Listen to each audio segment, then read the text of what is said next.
大家睇住啦，原嚟好多人煲親生人湯啊，都係錯嘅，難怪煲出嚟唔夠清甜，仲嘥晒啲材料。養生睇老黃，健康唔使驚。下邊嘅正確做法呢，你哋認真睇好啦。首先係大碗度加入蓮子、黃芪、親生人、無花果、一片陳皮，用清水將佢清洗乾淨。記得要將洗好嘅親生人啊拍爆佢，到時候我哋煲湯呢就會更加出味啦。跟住準備23蚊一斤嘅新鮮尾龍骨，記得要叫豬老細將佢斬得細嚿啲。煲呢樣湯呢，我哋首選尾龍骨，因為佢脂肪係比較少嘅，煲耐咗都唔會油膩，所以飲起身啊更加清甜好多啦。我哋撒翻一把麵粉，反覆咁搓勻佢，再加翻清水浸佢半粒鐘，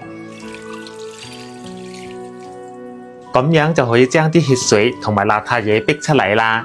跟住凍水落鑊，用氣聲3件套飛一飛水，徹底咁劈走豬骨嘅腥味。嗱，好多姊妹飛水嘅時候啊，就想貪快，中意冚翻個貴嘅。其實咁樣呢，啲腥味反而焗晒喺入邊，達唔到氣聲嘅效果。熱水飛啦嘛，水滾之後大概3分鐘，我哋就可以撈出嚟，用溫水清洗乾淨。各位兄弟姊妹們，老黃將自己終身受益嘅食養小妙招，毫無保留咁分享俾你哋啦。可唔可以幫老黃點個免費嘅小紅心關注支持一下？唔該晒大家，祝你身體健康。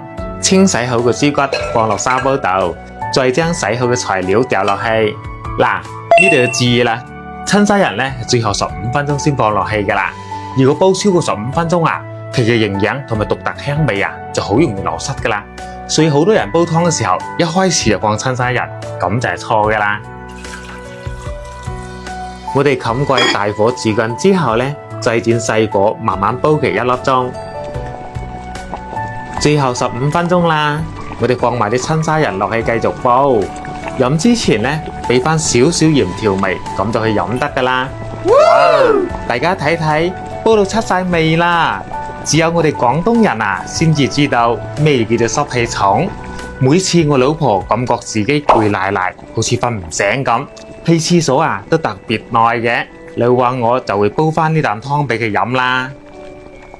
老婆，親生人豬骨湯煲好啦。好，嚟啦。真係濕水棉花，冇得彈，正啊！嗱，學識嘅姐妹啊，嗱臨點讚收藏起身，轉發俾你屋企人試下啦。具體配料比例同埋注意事項呢，我打喺評論區啦，記得睇睇。